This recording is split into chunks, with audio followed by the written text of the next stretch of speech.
ಎಲ್ಲರನ್ನೂ ಪ್ರೀತಿಸು, ಕೆಲವರನ್ನು ಮಾತ್ರ ನಂಬು. ಪ್ರಪಂಚದಲ್ಲಿ ಎಲ್ಲವೂ ಸತ್ಯ, ಎಲ್ಲರೂ ಸತ್ಯವಂತರಲ್ಲ. ಕೃಷ್ಣಾರ್ಪಣಮಸ್ತು. ಸತ್ಯದ ದಾರಿಯಲ್ಲಿಯೇ ಹೋಗು. ನೀನು ನಡೆಯುವಾಗ ಪಾತಾಳಕ್ಕೆ ಬಿದ್ದರೂ ನಿನ್ನನ್ನು ಮೇಲೆತ್ತಲು ನಾನು ಬಂದೇ ಬರುತ್ತೇನೆ. ಮನಸ್ಸಿಟ್ಟು ಕಲಿತ ಅಕ್ಷರ, ಮೈ ಬಗ್ಗಿಸಿ ದುಡಿದು ತಿನ್ನುವ ಅನ್ನ, ಕಷ್ಟಪಟ್ಟು ಗಳಿಸಿದ ಸಂಪಾದನೆ, ಇಷ್ಟದಿಂದ ಮಾಡುವ ದೈವಭಕ್ತಿ ಯಾರನ್ನು ಯಾವತ್ತಿಗೂ ಕೈಬಿಡುವುದಿಲ್ಲ. ಅರ್ಜುನ ಕೇಳುತ್ತಾನೆ, ಎಲ್ಲವೂ ಹಣೆಬರಹದಲ್ಲಿ ಬರೆದಿದ್ದಾರೆ ಅಂದ ಮೇಲೆ ಪ್ರಯತ್ನಪಟ್ಟು ಫಲವೇನು ಎಂದು. ಶ್ರೀ ಭಗವಾನ್ ಕೃಷ್ಣ ಉತ್ತರಿಸುತ್ತಾನೆ, ಯಾರಿಗೆ ಗೊತ್ತು ಪ್ರಯತ್ನಪಟ್ಟರೆ ಸಿಗುತ್ತದೆ ಎಂದು? ಹಣೆಬರಹದಲ್ಲಿ ಬರೆದಿದ್ದರೆ ಪ್ರಯತ್ನಂ ಸರ್ವಸಿದ್ಧಿ ಸಾಧನಂ. ಅಧರ್ಮದಿಂದ ಶತ್ರು ಹಲವು ಬಾರಿ ಗೆಲ್ಲಬಹುದು, ಆದರೆ ಕರ್ಮ ಎದುರಾಗುವ ವೇಳೆ ಧರ್ಮ ಅವನನ್ನು ಸುಡಲು ಪ್ರಾರಂಭಿಸುತ್ತದೆ.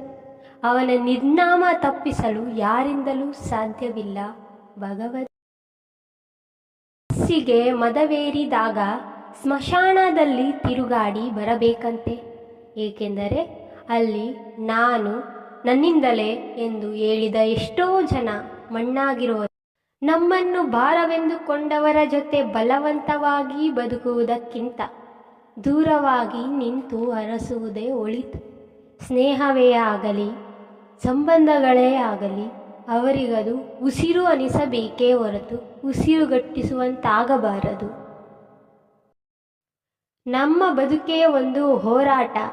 ಈ ಹೋರಾಟದಲ್ಲಿ ನಾವು ಮಾಡುವ ಕಾರ್ಯವನ್ನು ನಾವೇ ಪ್ರಾಮಾಣಿಕವಾಗಿ ಮಾಡಬೇಕು. ಏನು ಆಗಬೇಕೋ ಅದು ಆಗೇ ತೀರುತ್ತದೆ. ಅದನ್ನು ತಡೆಯಲು ನಮ್ಮಿಂದ ಸಾಧ್ಯವಿಲ್ಲ. ಓದುವುದನ್ನು ಬರೆಯುವುದನ್ನು ಕಲಿಯುವುದು ವಿದ್ಯಾಭ್ಯಾಸವಲ್ಲ. ವಿನಯವನ್ನು ವಿವೇಕವನ್ನು ಕಲಿಸುವುದೇ ವಿದ್ಯಾಭ್ಯಾಸ. ಒಮ್ಮೆ ನಾರದರು ಶ್ರೀಕೃಷ್ಣನಲ್ಲಿ ಕೇಳಿದರಂತೆ, ಈ ಪ್ರಪಂಚದಲ್ಲಿ ಎಲ್ಲರೂ ದುಃಖಿಗಳಾಗಿದ್ದಾರೆ ಯಾಕೆ?